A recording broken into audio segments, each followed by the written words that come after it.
आइए बच्चों, आपका फिर से हमारे विद्यालय में स्वागत है। और आज हम आपको परिमेय संख्याओं का घटाव दो स्थितियों में सिखाएंगे, एक संख्या रेखा पर और एक सामान्य घटाव। इससे पहले के वीडियो में बच्चों में संख्याओं का जोड़ सिखाया था। उस वीडियो में भी हमने दोनों विधियों को सिखाया है, संख्या रेखा पर कैसे जोड़ते हैं और कैसे सामान्य जोड़ करते हैं। आज हम घटाव सीखेंगे। मैंने उदाहरण लिया है 2/3 घटाव या माइनस 5/3। यहाँ आप देख रहे हैं हर दोनों तरफ बराबर है, तो जब हर समान है तब कैसे करेंगे? तो संख्या रेखा पर इसको घटाने के लिए आप एक संख्या रेखा खींचेंगे और जैसे आप संख्या रेखा पर जीरो के दाईं तरफ 1 2 3 4 लिखते हैं वैसे लिख दीजिए और जीरो के बाईं तरफ लिख दीजिए -1 -2 -3 -4।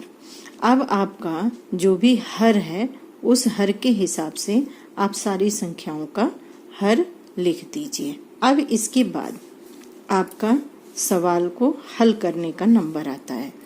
पहला है 2/3, तो आप 0 से 2/3 की तरफ चलिए। ठीक है, अब आपका ऋणात्मक दिशा में चलना है क्योंकि ये -5/3 हो गया, तो आप ऋणात्मक दिशा में पीछे हटिए। क्यों 5? क्योंकि इसका अंश 5 है। 1 2 3 4 5। तो आप ये ऋणात्मक दिशा में आए, तो अब आपने तीर का निशान ऐसे लगाया, पहले धनात्मक में गए थे तो ऐसे लगाए, तो आप पहुंचे -3/3 पर, यानी संख्या रेखा पर आपका आंसर हुआ इस सवाल का -3/3। जब हम इसको काट देते हैं तो -1 आता है। अब आपका सामान्य हल कैसे करेंगे? सवाल है 2/3 -5/3, हर एक समान है तो लिख दीजिए और 5 में से 2 घट गए क्योंकि प्लस माइनस माइनस हुआ, -3/3, यानी काट के आपका सवाल का आंसर -1 आता है। ये आपका जब हर समान था। अब हर समान है लेकिन एक संख्या ऋणात्मक है और ऋणात्मक में से ही हमें घटाना है। ठीक है, तो हम इसको थोड़ा सा पहले संभाल लेते हैं क्योंकि जब ये बीच में ऋणात्मक और ऋणात्मक का होता है तो हम इसको माइनस माइनस प्लस कर देते हैं। ठीक है, अब हमारे पास सवाल आ गया 2/3 प्लस 5/3। और संख्या रेखा पर इस सवाल को अब कैसे दर्शाएंगे? तो सबसे पहली संख्या प्लस में है यानी धनात्मक की तरफ है, तो हम 2/3 धनात्मक को जा रहे हैं। अब दूसरा भी हमारा धनात्मक ही है तो हम उसे भी आगे बढ़कर 5 खाने और आगे बढ़ेंगे, 1 2 3 4 5, तो हम पहुंचे 7/3 पर, यानी संख्या रेखा पर हमारे इस सवाल का हल 7/3 आया। सामान्य हल करने पर भी हम 2/3 और इसको माइनस माइनस को प्लस कर दें तो बाद में हमारा 5/3 आ रहा है, और 3 को क्योंकि समान है एक जैसा है तो एक बार लेकर हम 2 + 5 यहाँ लिख देते हैं। जब जोड़ते हैं तो 7/3 आता है, जैसा कि हमारी संख्या रेखा पर यही उत्तर आया था। अब एक और उदाहरण लेते हैं जिसमें पहली संख्या भी ऋणात्मक है और दूसरी भी ऋणात्मक है। तो हम क्या करेंगे? पहली संख्या ऋणात्मक को तो हम ज्यों का त्यों लिखते हैं, दूसरी हमारे बीच के सवाल के डायरेक्शन पर डिपेंड करता है, जैसे प्लस है तो उस हिसाब से, या माइनस है तो यहाँ माइनस माइनस प्लस हो जा रहा है। अब हमारा सवाल इस तरीके से बना क्योंकि हर समान है। अब इस पर हम संख्या रेखा पर इसको देखेंगे इस सवाल को, तो सबसे पहली संख्या हमारी ऋणात्मक दिशा की है, तो 0 से हम ऋणात्मक दिशा को चलते हैं। ठीक है, अब फिर हमें 5 कदम धनात्मक में चलना है क्योंकि अंश 5 है, 1 2 3 4 5, तो हम पहुंचते हैं 3/3 पर। तो संख्या रेखा पर हम 3/3 पर पहुंचे, काट देते हैं तो 1 आंसर आता है। अब सामान्य हल में हम क्या देख रहे हैं? हमारा हर एक जैसा है तो 3 लिख दिए। अब यहाँ पर -2 और ये प्लस और ये 5, तो प्लस माइनस माइनस होता है यानी घटता है। 5 में से 2 गए 3, क्योंकि बड़े अंक के सामने प्लस है तो निशान ऋणात्मक का नहीं लगेगा, बटा 3 काट दिए 1, यानी ये आंसर और संख्या रेखा पर का आंसर सेम आया। अब एक और उदाहरण देखते हैं जिसमें केवल पहली संख्या ऋणात्मक है और दूसरी हमें घटाने के वजह से ऋणात्मक मिल जा रहा है, तो हम क्या करेंगे। अब हर भी समान है इसमें, तो पहली संख्या ऋणात्मक है यानी 0 से हम ऋणात्मक दिशा में जाएंगे और दूसरी भी हमारी इस निशान की वजह से ऋणात्मक हो गई, तो अब हम उल्टी दिशा में ही चलेंगे और 5 खाने पीछे हटेंगे। 1 2 3 4 5, तो यहाँ हमारा -7/3 आया, यानी संख्या रेखा पर इसका हल -7/3 आया। सामान्य हल में देखते हैं, हमारा सवाल ये था, हमने इसको ऐसे किया। अब ये -2 -5 यानी माइनस माइनस प्लस, 5 और 2 7 होते हैं, बड़े अंक के सामने माइनस से लगा, तो यहाँ भी हमारे संख्या रेखा पर सेम सवाल आया। अब आइए स्थिति नंबर 2 पर देखते हैं, जब हर असमान होता है। स्थिति 1 में हर समान था, अब असमान है। जैसे यहाँ 1 6 है और दूसरा हर 4 है।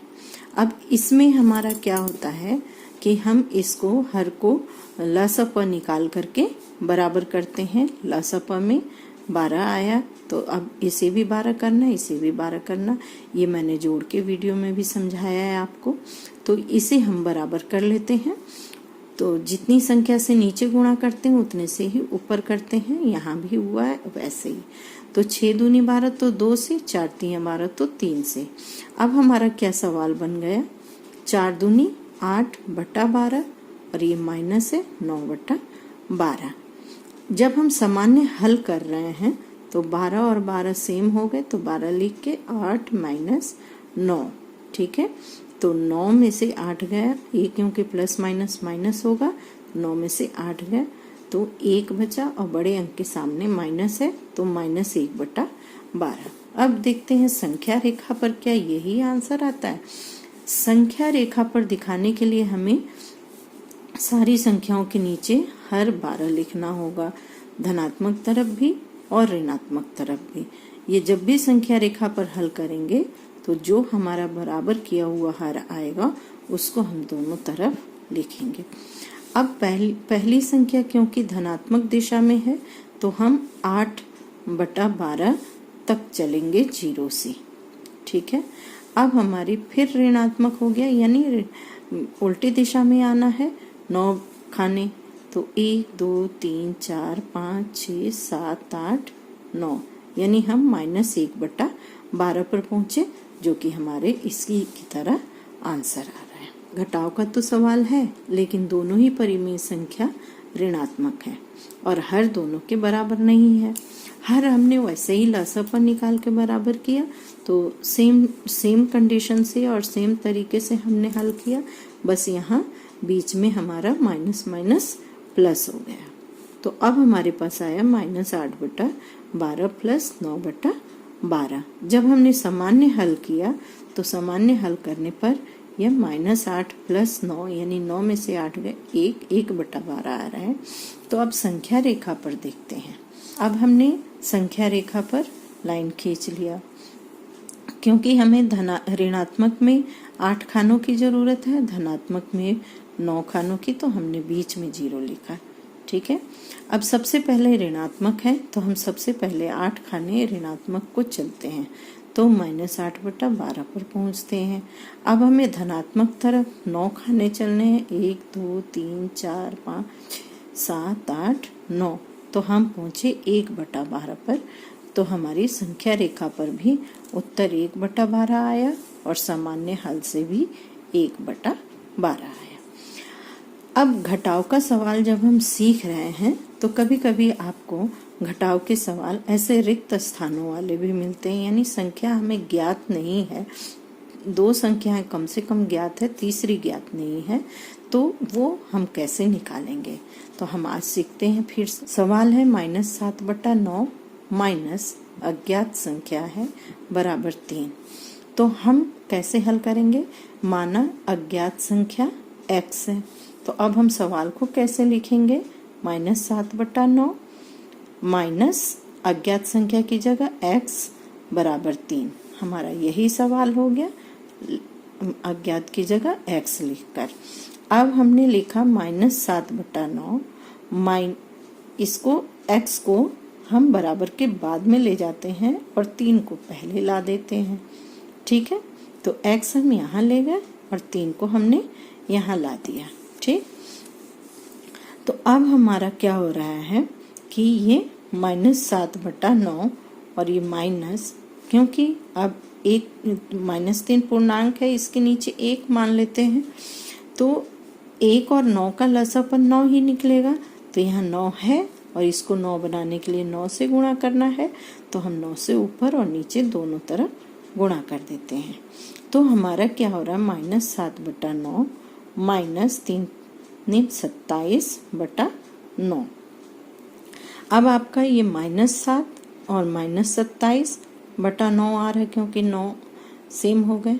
अब ये जुड़ जाएंगे क्योंकि माइनस माइनस प्लस होता है, तो ये आ रहा हमारा -34/9, यानी x की जगह की संख्या हमारी, या खाली जगह की संख्या हमारी -34/9 निकला। अब इसके बाद देखिए दूसरा सवाल है, खाली जगह है यानी x अज्ञात संख्या है, -2/3 बराबर 5/-6। अब यहाँ मान लीजिए अज्ञात संख्या x है और आपका ये माइनस माइनस प्लस 2/3 बराबर 5/-6। तो x को हम बराबर के पहले रहने देते हैं और इस संख्या को यहाँ ले आते हैं। 5/-6 ये हो गया, प्लस से -2/3। अब क्योंकि इनका हमें हर बराबर करना है तो लसापा निकालेंगे। लसापा में हमें 6, मैंने -1 से क्यों गुणा किया है? इस माइनस को कैंसिल करने, क्योंकि हर का माइनस कैंसिल करना होता है, इसलिए यहाँ हर में नहीं था तो नहीं लगाया। अब ये हो गया, यहाँ -1 बढ़ोतरी हो गई, तो -5/6 -4/2 दूनी 4 और बटा 6। 6 आने पर कॉमन 6 ले लिया। अब ये -5 -4 माइनस माइनस प्लस, यानी -9/6। अब ये 3 से कट जा रहा है, 3 3 9, 3 दूनी 6, यानी -3/2 x की जगह, यानी सवाल की अज्ञात संख्या हमने निकाल लिया। तो इस तरीके से आप x रख के और फिर से उसी तरीके से जो सामान्य संख्या का घटाव विधि है उस तरीके से आप घटाकर अज्ञात संख्या निकाल सकते हैं। ठीक है बच्चों, उम्मीद है आपको ये सारे सवाल हल करना समझ आ गए। तो आप चैनल को सब्सक्राइब कर लीजिए, लाइक कीजिए, शेयर कीजिए, जिससे आपके दोस्त और भी ढेर सारे बच्चे इसका लाभ उठा सकें। धन्यवाद।